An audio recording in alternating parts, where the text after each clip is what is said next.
오늘은 야곱의 스토리로 바로 들어가도록 하겠습니다. 우리 창세기 32장에 나오는 야곱이 어떻게 보면 성공한 인생처럼 보였습니다. 그는 그러나 절망과 고독한 상황 속에 앉게 됩니다. 야곱의 스토리는 이와 같죠. 그가 어렸을 때 아버지 이삭을 속여서 형 에서의 장자권과 축복권을 빼앗았습니다. 그 후에 도망자 신세가 된 후에 무려 집에서 1600km나 떨어진 외삼촌 라반의 집으로 향하게 됩니다. 그러나 그때에도 하나님은 베델에서 여전히 야곱을 사랑하신다고 약속해 주셨습니다. 그 후 야곱은 외삼촌 라반의 집에서 20년 동안이나 종처럼 살아갑니다. 아버지와 형을 속여서 장자권과 축복을 가로챘던 야곱만큼이나 외삼촌 라반은 이기적이고 술수에 능한 사람이어서 야곱을 속여 결혼을 빌미로 20년 동안이나 그를 종처럼 부려먹었던 것입니다. 그러나 우리가 잘 아는 것처럼 야곱은 기대한 것보다 항상 더 성실하게 많은 일을 하는 그런 성실한 습관이 있던 사람입니다. 몇 번의 임금 삭감을 당해도 양떼가 공격을 받아서 손실이 왔어도 이 성실한 그의 삶에 하나님께서 복 주셔서 열매 맺게 돼서 많은 양떼가 늘어나서 결실을 맺을 수 있었습니다. 뿐만 아니라 레아와 라헬 그리고 두 여종을 통해 많은 자식을 낳았으며 고대 사회에서 인정할 만큼 큰 부를 얻게 되었습니다. 그런데 하나님께서 어느 날 다시 한번 야곱의 삶에 아주 적극적으로 개입하시기 시작합니다. 창세기 31장 3절 말씀인데요. 여호와께서 야곱에게 이르시되 내 조상의 땅 내 족속에게로 돌아가라. 내가 너와 함께 있으리라 하신지라. 야곱은 그동안 내가 죽을 고생하며 20년 동안 이렇게 고생하며 살았으니까 이제는 조금 더 편하게 누리며 살리라 라고 생각할 수 있지만 하나님 기준에서 볼 때 그가 지금 외삼촌 라반의 집에 머무는 것은 옳지 않았습니다. 왜냐하면 세상적으로 아무리 성공했을지라도 하나님 주신 약속의 땅에서 벗어난 것은 축복의 자리가 아니기 때문입니다. 여러분이 세상 속에서 얼마나 성공했던지와 상관없이 이 예배의 자리를 벗어나면 그것은 축복이 아니에요. 예배의 자리, 있어야 할 곳이 우리가 그곳이라는 것을 기억해야 하는 것입니다. 그래서 하나님께서 야곱에게 찾아오셔서 말씀하십니다. 야곱아, 이곳을 떠나 믿음의 땅으로 가라. 약속의 땅으로 가라. 그러면 내가 너와 함께 하겠다라고 약속해 주신 것입니다. 야곱이 하나님 말씀에 순종해서 현재 누리고 있던 삶의 안락함과 기득권을 다 내려놓고 다시금 조상의 땅, 곧 약속의 땅으로 돌아갑니다. 하지만 약속의 땅에 거의 다 다다랐을 때 야곱이 선뜻 앞으로 나아가지 못하죠. 그 이유는 우리가 잘 알고 있습니다. 형 에서 때문입니다. 여러분 20년이나 지났지만 에서는 지금 아직 화가 풀리지 않은 상황에 있어요. 여러분 성경은 우리에게 너희가 화를 내어도 분을 내어도 해가 지기 전까지 어떻게 하라고요? 풀라고 말씀하십니다. 해가 지기 전까지 풀지 않고 20년 동안 쌓아두니까 이 화가 어떻게 돼요? 지금 폭발할 지경이 있는 거예요. 그래서 야곱이 온다는 소리를 듣고 400명이나 되는 군사들을 이끌고 에서가 이 동생 야곱을 죽이러 오고 있습니다. 그 소문을 들은 야곱의 심정이 32장 7절에 기록되어 있는데 이렇게 말씀하죠. 야곱이 심히 두렵고 답답하여 자기와 함께한 동행자와 양과 소와 낙타를 두 떼로 나누고 라고 말씀합니다. 히브리 원문을 보면 이때의 야곱의 심정을 메오드 와이어라고 표현하는데 이것은 죽음의 공포를 느낄 때 쓰는 단어입니다. 그러니까 지금 야곱이 형이 400명의 군사를 들고 이쪽 야복 강가 있는 데로 온다는 소식을 듣고 지금 죽음의 공포를 느끼고 있는 거예요. 그렇게 심히 고민했던 야곱이 자신이 가지고 있던 모든 것을 두 떼로 나누기 시작합니다. 먼저 보낸 것을 형이 군대로 공격하면 그동안 다른 쪽을 가지고 도망가겠다는 계획을 세운 것입니다. 이 형의 환심을 사기 위해서 준비한 선물과 여러 재산을 먼저 보내고 차례로 아내와 아들들을 앞세워 야복강을 건너게 한 후에 이제 야곱은 홀로 야복강가에 앉아 있습니다. 지금 야곱이 하나님과 그 에서 사이에 아주 위태로운 모호한 줄타기를 하는 것을 보십니까? 야곱은 아직까지 평생을 자기 힘으로 경쟁해서 이기려고 했던 그 습관, 그리고 자기 꾀로 자기 인생을 책임지려고 했던 그 습관을 버리지 못하고 있는 거예요. 그래서 양떼를 두 개로 나눠서 그 앞에 있는 것을 치면 뒤에 있는 것을 가지고 도망가리라, 그렇게 생각하고 있는 것이죠. 그런데 그때에 하나님께서 야곱에게 은총의 싸움을 걸어오신 것입니다. 하나님께서 찾아오셨어요. 야복강가에 홀로 남은 야곱을 찾아오셔서 밤새도록 야곱으로 하여금 하나님과 기도로 씨름할 수 있는 은혜의 자리를 허락하신 것입니다.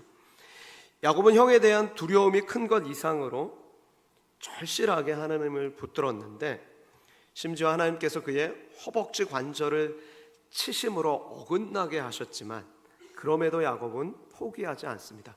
왜 그렇습니까? 지금 하나님께서 그의 인생에 복 주셔야지만 지금 먼저 떠나보낸 가족도 살 수 있고 자기가 앞으로 살아갈 소망이 있는 거예요. 모든 걸 다 지금 보냈잖아요.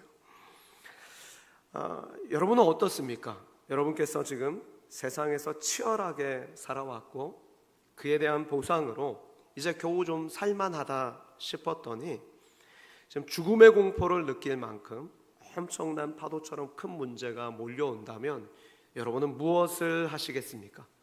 여러분의 미래가 염려되는 그 불안의 밤에 무엇을 하시겠습니까?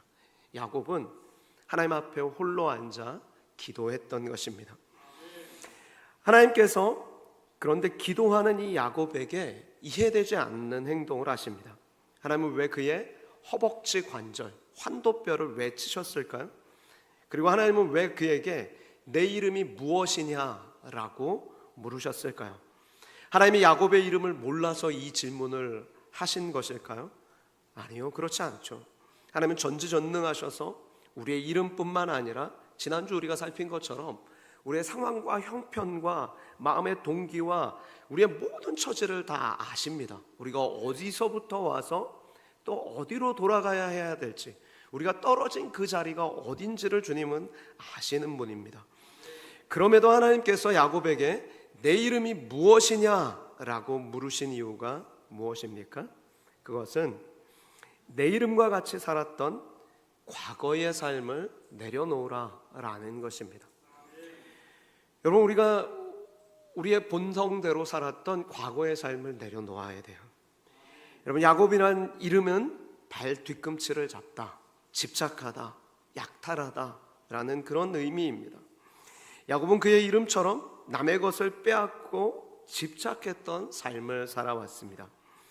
하나님을 붙잡고 그분을 내 다스림을 받으면서 주님의 말씀에 오롯이 순종하며 주님께 소망을 건 인생이 아니라 지금껏 세상 것들을 집착하면서 더 가지려고 그렇게 애쓰며 살아왔던 인생입니다. 그러면 그가 집착했던 세상의 것들이 무엇입니까? 성경은 세 가지를 이야기합니다. 야곱은 여자에게 먼저 집착했습니다. 한 여인을 얼마나 사랑했던지 14년 동안 라헬을 위해서 외삼촌 밑에서 종처럼 일을 합니다. 여러분, 물론 사랑은 좋은 것입니다. 그러나 이 야곱의 성품을 알 수 있는 게 그가 자기가 지금 갖고 싶은 게 있으며 무엇이든지 집요하게 그것을 쟁취하는 사람이라는 걸 보여주는 거예요. 여러분도 혹시나 그런 사람입니까? 뭔가 한번 얻기로 딱 정하면 아주 끝까지 포기하지 않고 집착하는 사람이십니까? 이런 사람 만나면 어때요? 무서워요, 좀. 무서워. 근데 야곱이 그런 사람이었어요. 그런데 이런 야곱이 재물에도 집착했습니다. 그래서 재물을 얻기 위해서라면 수단과 방법을 가리지 않아요. 그래서 외삼촌 라반에게 뭐라고 얘기해요? 이제 라반이 막 야곱의 가진 게 막 자꾸 불어나니까 네가 내 거 속였냐 막 그런 의심사고 그러잖아요. 그러니까 나중에 건강하고 좋은 건 외삼촌 몫이고 점 있고 얼룩진 거는 제 것으로 하겠습니다 해놓고 어떻게 합니까? 야곱이 물을 먹을 때마다 가지 막 꺾어가지고 넣어서 그래가지고 막 자기 거 만들잖아요. 수단과 방법을 가리지 않잖아요. 그 점에서 야곱은 아버지 이삭과 할아버지 아브라함과는 달랐습니다. 좀 유전자가 좀 달랐던 것 같아요.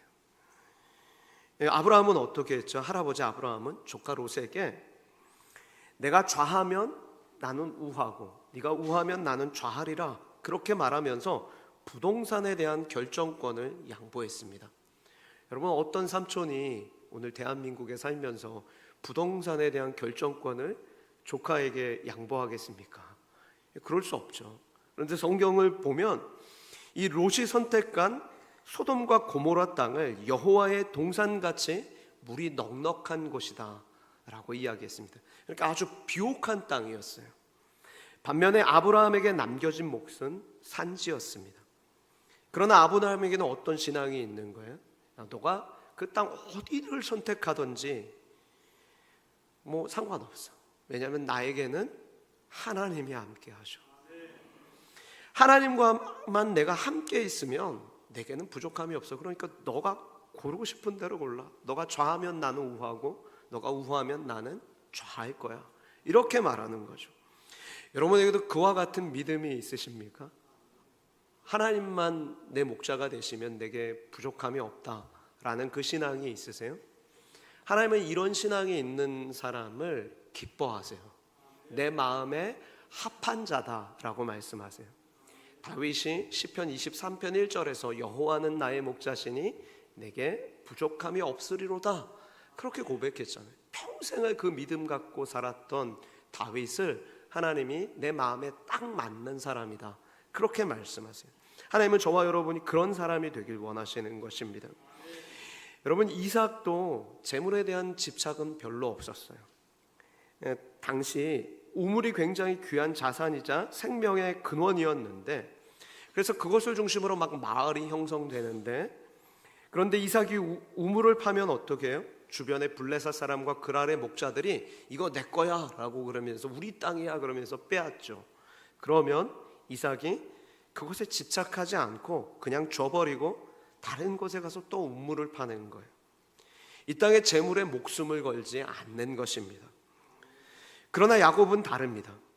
아까도 말씀드렸지만 그는 자신의 것에 대해, 물질에 대해 굉장히 민감한 사람이었고 집착하는 사람이었습니다.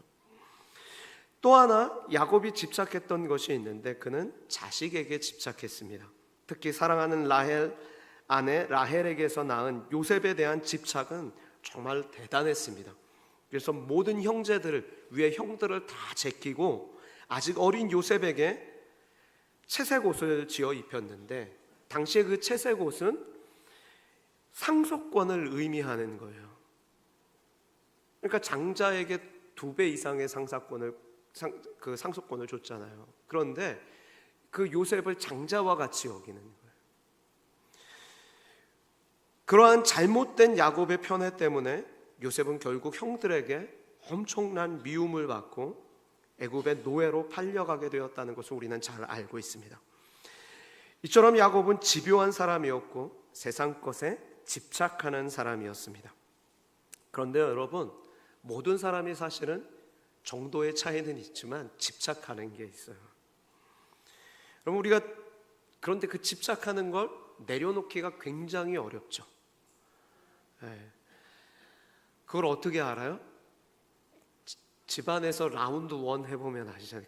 이게 싸워보면 자존심을 내가 못 내려놔서 그래서 싸우는 거예요. 내가 집착하는 것, 그리고 내가 집요하리만큼 움켜쥐려 했던 것, 그것 내려놓는 것, 쉬운 일일까요? 쉽지 않을까요? 쉽지 않습니다. 그런데 하나님께서 지금 그것 평생 20년 동안 야곱이 집착해서 그렇게 모았던 재산, 그리고 그렇게 쌓아놨던 것 다 내려놔라, 그렇게 말씀하는 거예요.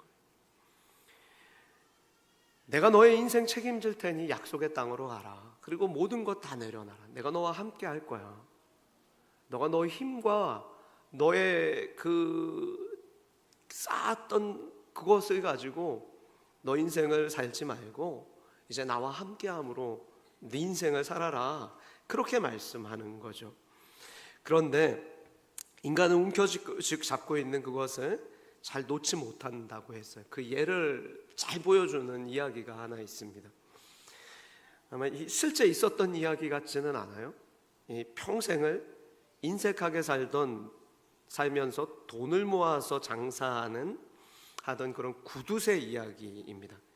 그에게는 아들 셋과 딸 하나가 있었는데 어느 날 그에게도 죽음이 찾아온 것입니다.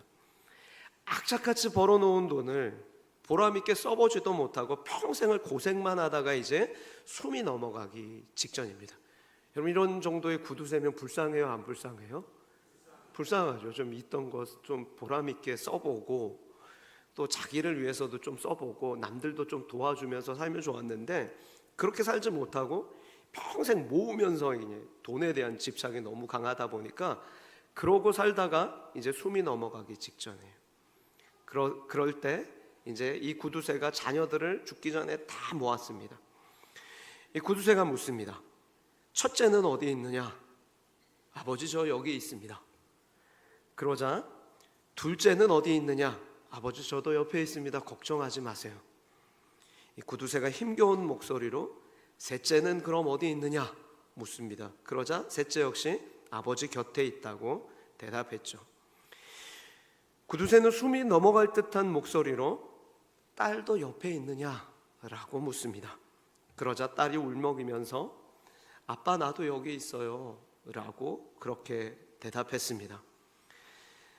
그 소리를 듣고 구두쇠는 뭐라고 말했을까요? 이놈들아, 그럼 가게는 누가 보고 있냐? 이렇게 소리를 지르면서 마지막 숨을 거두었다고 합니다.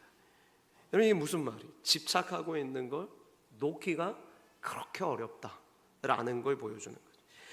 집착 때문에 유종의 미를 잘 거두지 못한 것입니다. 바라기는 저와 여러분의 인생이 시작보다 끝이 아름답기를 축복합니다. 우리가 집착하고 있던 것들을 좀 잘 그렇게 하나님 앞에서 그렇게 잘 내려놓을 수 있으면 좋겠습니다. 우리에게는 누구나 마지막 순간까지도 놓지 못한 채 집착하는 것들이 있습니다. 돈과 권력과 명예와 심지어 취미까지 내가 더 대접받기 위해서, 노후 보장을 위해서 눈에 좋아 보이고 세상에 가치 있게 여기는 것들을 내려놓지 못하는 것입니다. 하나님은 우리가 그런 집착, 내가 지금까지 붙들고 집요하게 움켜졌던 것들 다 내려놓으라, 그렇게 말씀하시는 거예요. 그러면서 내가 너의 인생을 책임질 테니 너의 손을 펴서 더 가치 있는 것을 위해 달려가라, 그렇게 우리에게 말씀하는 것입니다. 야곱은 그런데 이렇게 세상적인 것에 집착했을 뿐만 아니라 험악한 인생을 살았습니다. 그가 걸어온 길을 보면 굉장히 피곤한 인생이었어요. 험악한 인생일 뿐만 아니라 피곤한 인생이었습니다. 그래서 창세기 47장 9절 말씀을 보면 야곱이 바로왕 앞에서 하는 말이 기록되어 있습니다. 내 나그네 길의 세월이 130년이니이다. 내 나이가 얼마 못 되니 우리 조상의 나그네 길의 연조에 미치지 못하나 험악한 세월을 보냈나이다. 자신의 인생을 이렇게 회고하고 있는 거죠. 내 인생이 험악한 세월이었습니다. 그런데 여러분, 야곱이 험악한 세월을 보낸 이유는 따지고 보면 그가 세상 것에 집착했기 때문입니다. 손해보지 않으려고 욕심내면서 자기 것을 악착같이 가지려고 다른 사람들과 치열하게 싸우면서 이기려고 하니까 험악한 세월을 보낼 수밖에 없었던 거예요. 여러분, 사랑하면서 살기에도 이 짧은 세월인데 맨날 내가 주도권 잡으려고 맨날 싸워요. 그러면 그 인생이 얼마나 피곤하고 험악한 세월이 되겠어요. 하나님은 오늘 말씀을 통해서 우리에게 세상 것 집착하지 말고 사람에게 집착하는 삶을 살지 말라. 오히려 하나님 한 분만으로 만족하고 하나님 붙잡고 하나님만 나의 목자가 되시면 내가 살 수 있습니다 라는 그런 믿음으로 살라고 말씀하는 것입니다. 그래야 우리가 새롭게 변화된 삶을 살아갈 수 있습니다. 여러분, 하나님은 야복 강가에서 밤새 하나님께 기도하는 야곱을 이스라엘이라 불러주시면서 그의 기도에 응답해 주셨습니다. 창세기 32장 28절 말씀이죠. 그가 이르되 내 이름을 다시는 야곱이라 부를 것이 아니요 이스라엘이라 부를 것이니 이는 내가 내 하나님과 및 사람들과 겨루어 이겼음이니라. 그러면 하나님께서 그에게 새 이름을 주셨다는 것은 그로 하여금 이제 새롭게 변화된 삶을 살게 하시겠다는 의미입니다. 하나님께서 성경의 많은 인물들의 이름을 바꾸어 주시죠. 아브람, 고귀한 아버지에서 아브라함, 많은 민족의 아버지. 그렇게 바꾸어 주시겠다. 하나님께서 그 약속을 이루어 주시겠다는 거죠. 그리고 시몬, 들음에서 베드로, 반석과 같은 인물로 내가 너의 반석과 같은 그 신앙 고백 위에 교회를 세우리니 음부의 권세가 이기지 못하리라. 내가 너의 신앙을 그렇게 우뚝 선 존재로 만들어주겠다. 하나님께서 그렇게 그를 변화시켜가는 것을 상징하는 것입니다. 이제 야곱은 이스라엘이라 이름이 바뀌므로 그가 세상 것에 집착하지 않고 그와 함께 하시는 하나님을 더 붙잡고 기도로 하나님과 동행하는 법을 배우고 있었던 것입니다. 세상을 이기기 위해 하나님과 씨름하는 사람, 하나님께 절대 의존하는 사람이 된 것입니다. 저와 여러분은 그렇게 기도로 하나님의 손을 붙잡고 사는 법을 아세요, 여러분? 하나님과 동행하는 법이 날마다 기도하며 사는 것이라는 걸 아십니까? 하나님께 절대 의존하면 인간의 눈으로 도저히 불가능한 상황도 하나님께 절대적으로 의존하면 하나님의 때에 하나님의 방법으로 해결해 주실 것을 믿습니까? 그런 믿음이 우리에게 있어야 돼요. 야곱의 경우에 이 400명의 군대를 이끌고 그를 죽이려 달려오던 에서의 마음이 그렇게 하나님과 밤새 씨름할 때, 하나님을 절대 의존할 때 주님 내게 복 주셔야 하지만 제가 소망이 있습니다, 그렇게 기도할 때 그의 마음이, 에서의 마음이 눈 녹듯 녹아지는 역사가 일어나게 된 것입니다.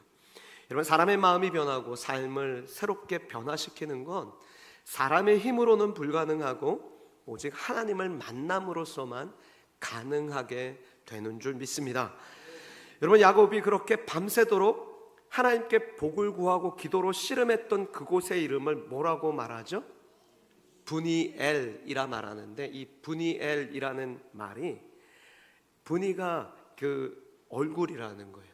그리고 엘이 하나님이에요. 그래서 브니엘 하면 하나님의 얼굴이라 그렇게 이름 지었다라고 말하죠. 여러분, 성경에서 하나님의 얼굴이 복을 의미합니다.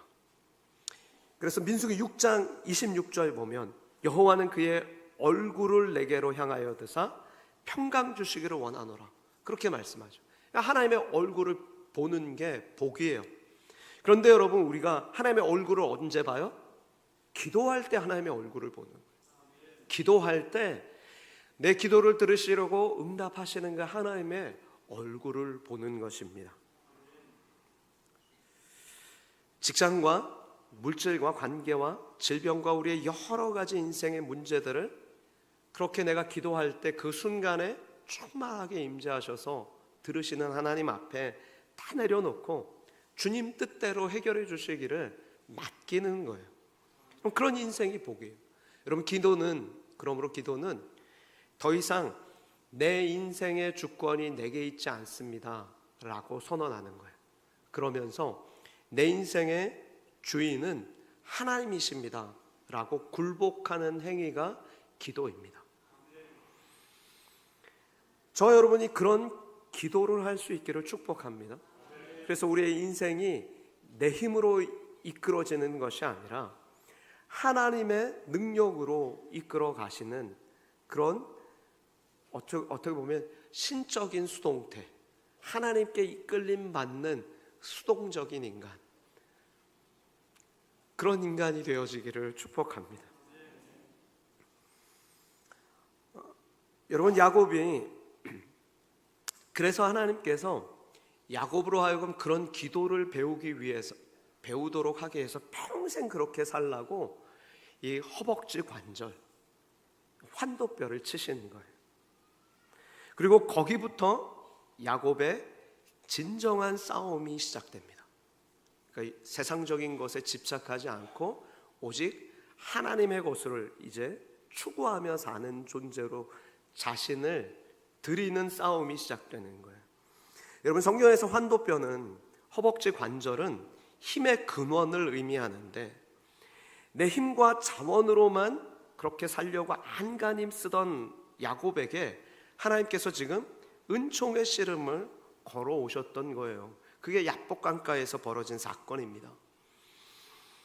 왜 이런 싸움을 걸어오셨습니까? 아까도 말씀드렸지만 야복강가에서 여전히 지금 야곱이 뭘 의지하고 있죠? 자신이 가졌던 재산과 자신의 지혜를 의지하고 있어요. 전략을 참 나는 잘 짜. 두 떼를 나눠서 먼저 보내고 치면은 도망가야지. 그런데 그렇게 살지 말라는 거죠. 하나님께서 그의 환도뼈를 치심으로 정말 하나님께서 복 주셔야지만 이제는 우리 온 가족이 살 수 있습니다. 그런 기도를 배우게 하시는 거예요. 그렇게 하나님을 더 의지하게 하시는 것입니다. 여러분, 지금 어떤 상황이에요? 그렇게 보냈는데 어떻게 보면은 형 에서가 앞에만 치고 뒤에 거 못 치겠어요? 400명이나 데리고 왔는데 군사를. 불안한 거죠. 하나님 복 주시지 않으면 지금 다 떠나보낸 재산도 빼앗길 뿐만 아니라 내가 사랑하는 가족들도 다 죽을 수 있습니다. 어떻게 보면 그런 상황이니 주님, 제게 복 주시지 않으면 제 인생에는 소망이 없습니다 라고 간절하게 하나님께 매달리며 기도한 사건이 이 야복강가의 사건이에요. 바라기는 저와 여러분에게도 인생의 어느 기점에 이 야복강가의 야곱의 기도와 같이 하나님께 정말 우리의 인생을 걸고 목숨을 건 그런 간절한 기도의 시간이 있기를 축복합니다. 그래야 우리의 인생이 야곱에서 이스라엘로 바뀌는 거예요. 성숙하게 되는 거예요. 하나님께 인생을 맡기며 살게 되는 것입니다. 여러분, 시편 27편 7절 8절에 보면 다윗은 항상 그와 같은 기도를 올렸던 사람이에요. 여호와여, 내가 소리내어 부르짖을 때 들으시고 또한 나를 긍휼히 여기사 응답해 주옵소서. 너희는 내 얼굴을 찾으라 하실 때에 내가 마음으로 주께 말하되 여호와여, 내가 주의 얼굴을 찾으리다 하였나이다. 그럼 무슨 말이에요? 야곱이 자기 인생의 위기 때마다 하나님 앞에 기도할 줄 알았는데 아마 어린 목동에서부터 그와 같은 습관이 야곱에게 있었던 것 같아요. 그래서 아무도 중요하게 여기지 않던 그 어린 목동이었던 다윗이 하나님께서 기름 부어서 그를 이스라엘의 가장 위대한 왕의 자리까지 이렇게 세워주시는데 그 과정이 얼마나 어려웠는지 우리 다 알고 계시잖아요.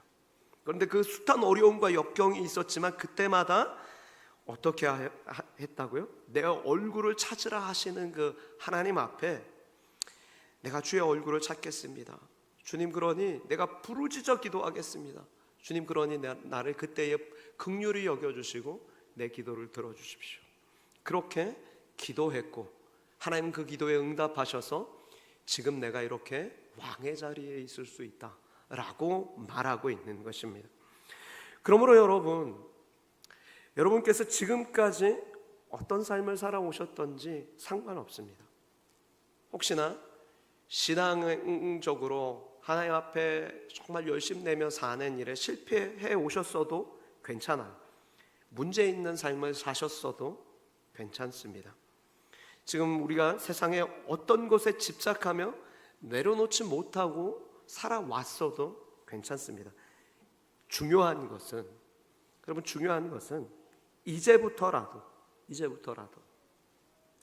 우리가 기도로 하나님을 붙잡고 주님의 얼굴을 구하며 사셔야 한다는 거예요.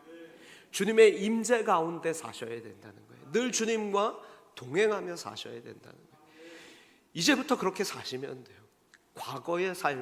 집착했던 과거의 삶은 다 내려놓고 하나님과 하나님의 얼굴을 구하며, 주님의 얼굴을 구하며 그렇게 사시면 되는 것입니다.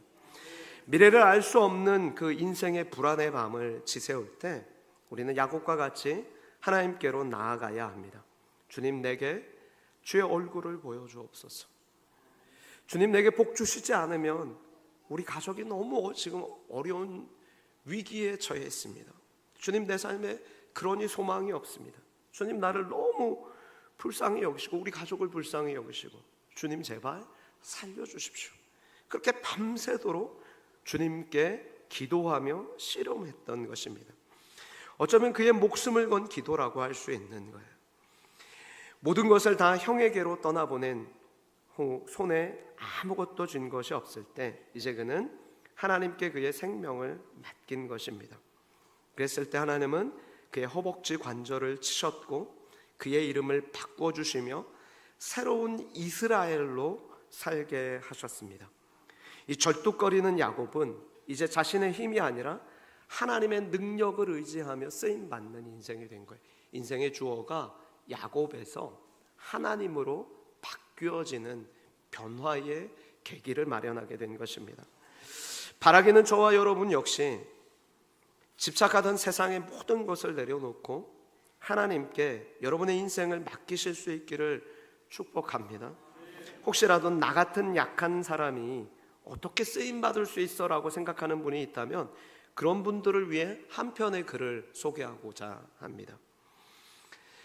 하나님이 당신을 쓰실 수 없다고 느껴질 때 이들을 기억하십시오 라는 제목의 글입니다. 주보에도 좀 소개해놨죠. 노아는 술 취한 사람이었습니다. 아브라함은 너무 늙었습니다. 이삭은 공상가였습니다. 야곱은 집요한 거짓말쟁이였습니다. 레아는 못생겼습니다. 요셉은 학대를 받았습니다. 모세는 말이 어눌했습니다. 기드온은 두려워했습니다. 삼손은 바람둥이였습니다. 라합은 기생이었습니다. 예레미야와 디모데는 어렸습니다. 다윗은 가늠한 살인자였습니다. 엘리야는 심한 우울증 환자였습니다. 이사야는 벌거벗은 설교자였습니다. 요나는 하나님을 피해 도망했습니다. 나오미는 과부였습니다. 욥은 파산했습니다. 세리요한은 벌레를 먹었습니다. 메뚜기와 석청을 먹었죠. 베드로는 예수님을 부인했습니다. 제자들은 기도하다가 잠이 들었습니다. 마르다는 모든 일에 대해 근심했습니다. 막달라 마리아는 귀신이 들렸었습니다. 사마리아 수가성 여인은 5번이나 이혼했습니다. 삭개오는 키가 작았습니다. 바울은 너무 율법적이었습니다. 디모데는 몸에 문제가 있었습니다. 나사로는 죽었었습니다. 이제 더 이상 핑계거리는 없습니다. 여러분 정말 그렇지 않습니까? 여러분 하나님께 쓰임 받을 수 있어요, 없어요? 이제 하나님께서 여러분의 인생의 주어가 되셔서 여러분의 인생을 하나님의 뜻대로 이끌어 가시고 여러분은 순종하면서 하나님이 계획하신 복을 받을 수 있어요, 없어요? 받을 수 있죠. 우리 더 이상 핑계 댈 건 없어요. 심지어 못생겼다는 핑계도 못 대요. 아까 레아는 못생겼습니다. 그죠? 우리가 이제라도 하나님은 그런 모든 지금까지 어떻게 보면 이 모든 연약한 자들을 하나님이 그렇게 하나님의 뜻대로 다 사용하실 수 있었다면 우리도 마찬가지인 거예요. 이제라도 우리가 집착하던 건 내려놓고 하나님 긍휼하심을 구하면서 내가 오직 내 인생의 가장 큰 복은 여호와가 나의 목자 되어 주시는 것입니다. 주님의 뜻대로 나를 변화시켜 주십시오. 그렇게 순종하며 나아가는 것입니다. 기도로 충만한 주님의 임재를 구하고 내 인생의 주어를 나에서 하나님으로 바꿔버리는 그런 삶을 사는 거예요. 그러면 하나님께서 여러분 삶에 계획하신 그런 복을 주실 뿐만 아니라 여러분은 하나님의 뜻대로 사용하셔서 여러분이 계획했던 그 인생보다 훨씬 더 멋지고 아름다운 복된 인생이 되실 것입니다. 저와 여러분이 그런 은혜와 복을 누리실 수 있기를 주님의 이름으로 축복합니다. 하나님 아버지, 그토록 세상 것을 집착하며 성공하기를 원하고 세상적인 성공을 바라며 꿈꾸었던 야곱에게 찾아와서 너가 있어야 할 곳은 이곳이 아니라 약속의 땅이다. 너의 손에 쥔 것을 다 내려놓고 나만 의지해라. 그러면 내가 너와 함께하며 내가 너에게 복을 주리라. 그렇게 말씀하여 주시니 감사합니다. 하나님, 우리도 그 야곱에게 주셨던 음성을 붙잡고 하나님 기도로 주님의 손을 붙잡고 살아가겠습니다. 하나님, 내 인생을 내 것이라고 생각하며 그렇게 고집스럽게 붙잡았던 모든 것들을 내려놓고 이제는 내 인생의 주어이신 하나님 앞에, 주인이신 하나님 앞에 주께서 내 인생의 선한 목자 되시는 것이 가장 큰 복이고 그 주님의 인도하심을 따라 사는 것이 내 미래의 불안한 밤을 잘 이겨내는 유일한 비결임을 고백하며 그렇게 주님께 구하며 사는 저희들 되게 하시니 감사합니다. 목자이신 주님, 우리의 삶을 한 주간도 인도해 주옵소서. 주님 말씀에 오직 기도로 순종하며 나아가겠습니다.